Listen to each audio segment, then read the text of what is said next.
樓市焦點。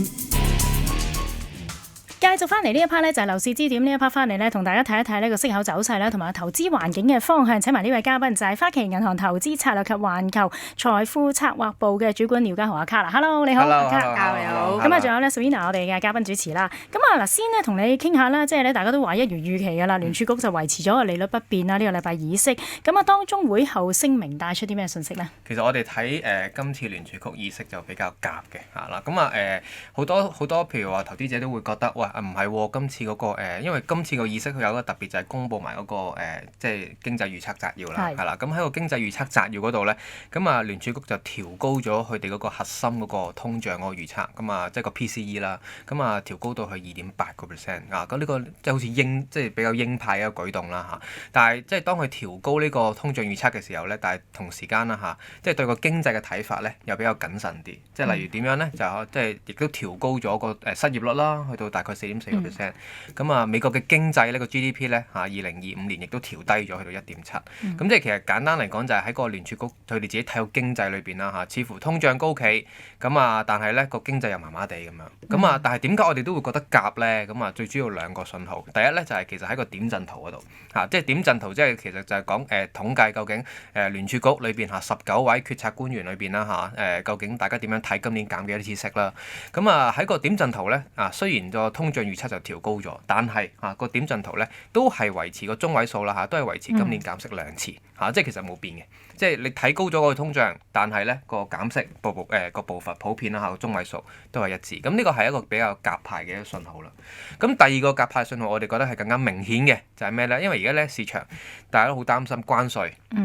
對關稅覺得會唔會關稅推高個通脹啊？跟住之後就令到可能個減息次數會降得好少啊咁樣。咁聯儲局或者鮑威爾啦喺個記者會個講法就非常之明顯，就係咩咧？就係話佢哋會對今次呢個譬如通脹相關或者關稅相關嘅通脹影響咧係暫時性嘅，即係呢個係佢哋嘅 base case，佢哋嘅基本情景嚇，即係同市場普遍預測咧就有啲出入嚇，甚至有記者追問佢啦，就喂唔係喎，上次你哋疫情嘅時候聯儲局都係話暫時性嘅喎，咁但係最終唔係喎，係咪咁啊？係長遠嘅喎，咁會唔會即係你今次又睇得唔夠謹慎啊嚇咁樣？咁啊鮑威爾其實都即係俾人咁樣挑戰底下啦嚇，咁啊都繼續係維持就係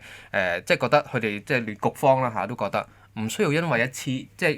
性嘅一啲物價上漲而去即係去改或者去收緊個貨幣政策。咁所以呢個取態咧其實都幾夾嘅嚇。咁所以喺個市場之後嗰個表現都好明顯見到啦，即係利率期貨即係嗰個減息預測，譬如今年全年嚇原本咧議息前咧就大概2.3次左右嚇，即係咩意思咧？市場預期2次減息0.25厘，咁啊第3次減息0.25厘咧個機率咧大概係30%左右啦。咁啊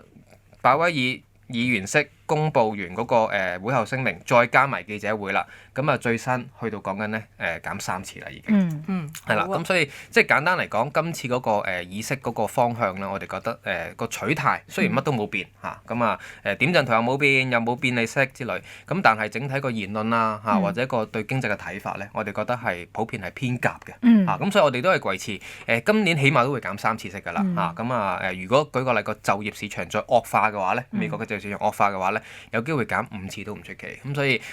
即係個減息嗰度有機會可能繼續令市場有啲意外咯。Grace， 我哋不嬲都話咧，香港而家我哋嘅市場裏邊嚟講咧，減息嘅大方向咧，對我哋個樓價嘅穩定性係有一個直接影響嘅。不過喺度我都想問啦，除咗我哋講緊有幾多次減息咧，其實減息嘅幅度咧，其實你哋會點樣睇咧？同埋一般都係咁樣講法嘅，美國減多啲，但係我哋香港又未必跟足嘅喎。嗱，如果我哋睇美國減息咧，如果3次嘅話，就基本上都減0.75厘嘅啦。如果5次嘅話咧，真係可能個經濟惡化或者個失業率可能再升得好緊要咁啊個減息幅度有機會可能講緊去到1.25。嗱呢個講緊咧就係每次咧係0.25，即係每次係1/4厘啊。係啦，咁但係至於香港嘅話咧，我哋覺得個最優惠利率咧減嘅幅度咧就唔會好高嘅。都冇跟足加嘅。係啦，都唔跟嘅好多時都。咁我哋覺得就算今年啦嚇，咁啊可能減1次。咁啊減幾多咧？減1/4厘0.25左右，係啦。咁啊嗰個最優惠利率可能平均啦去到大概5厘啦，即係呢個係我哋睇喺今年嚟講啦，嗰個減息個方向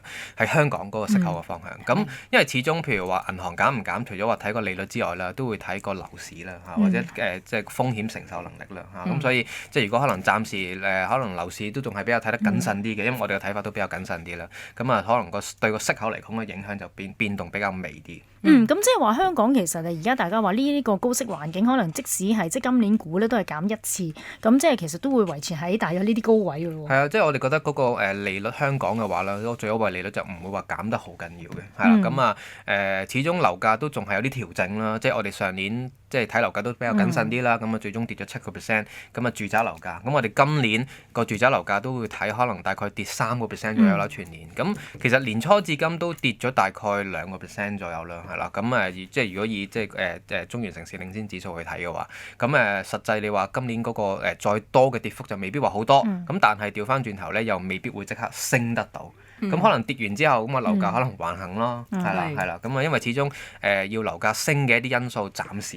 時都未係話真係出現。嗰個 Carol 而家呢期咧，我哋講啦，樓市可能就變咗悶啲啦。我哋用個悶字咧，希望佢唔好跌，又唔好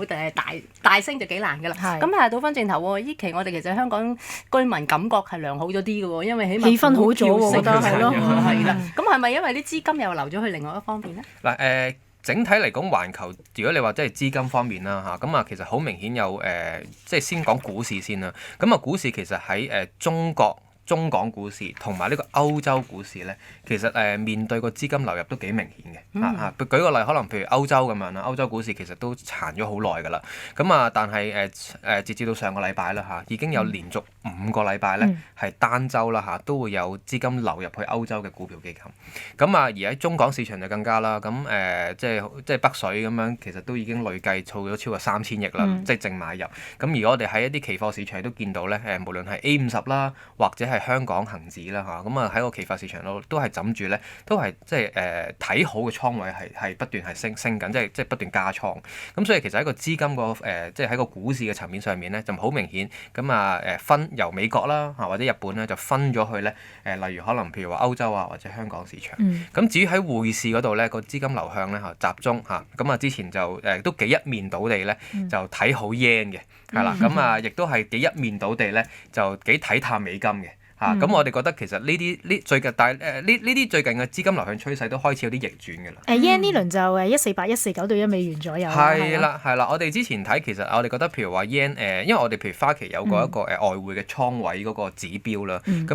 -10到正10咁樣啦，就衡量究竟市場究竟係睇好啊個倉位偏向睇好定係偏淡嘅。咁上個禮拜其實就睇好 yen 嘅倉位咧，去到挨近正9點幾嘅啦，即係話好一面倒地咧就幾睇好 yen。咁即係覺得 yen 會升啦，yen 會升。咁我哋都覺得其實呢啲會修正嘅。咁我哋覺得其實睇好嘅倉位會慢慢會即係減少翻啦。咁而家最新而家睇翻大概係跌到落去即係如果頭先講個指標啦由正9點幾就跌到落去大概正6.5左右啦。即係其實呢啲倉位開始修正。咁我哋覺得其實 yen 呢段時間就可以有機會借勢如果等緊買 yen 嘅朋友咧就可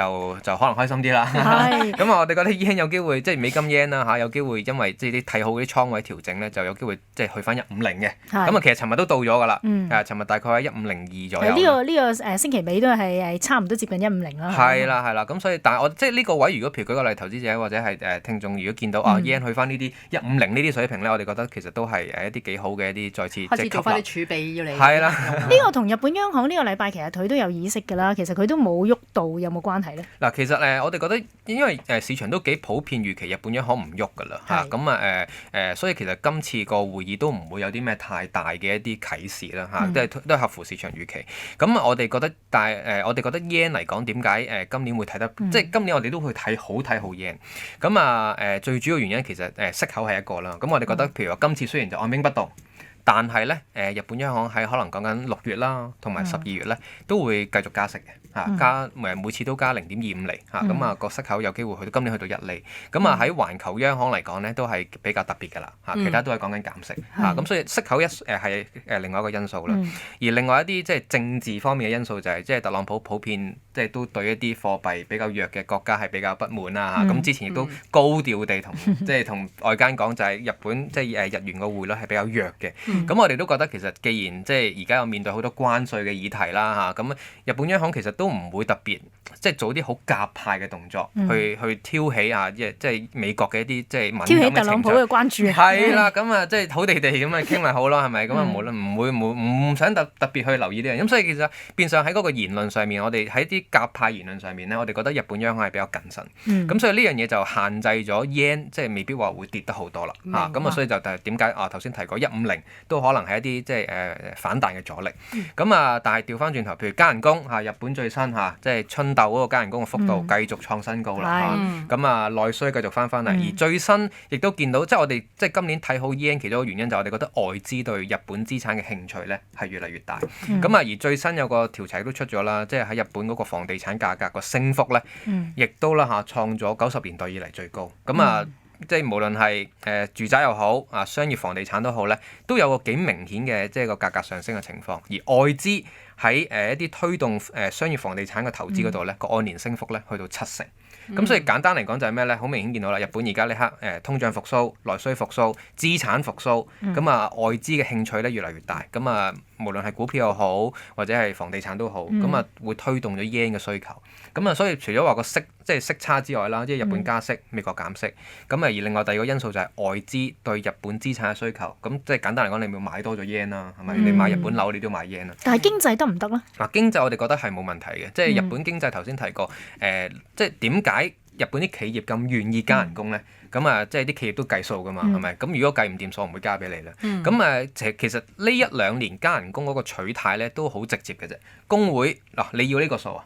我就俾你啦，係啦，唔傾啦，係啦，大家開工啦，係啦。咁即係變相呢個反映到其實就係都係第一勞工短缺嘅問題有啦，而第二就係好明顯就係嗰個整體嗰個即係勞動力嘅需求仲係短缺咁生意仲係好嘅話，咁計得掂數咁咪加俾你啦。咁所以個整體個經濟日本經濟我哋覺得係即係穩定復甦緊嘅。好啊，不如喺呢個位我哋先休息一陣。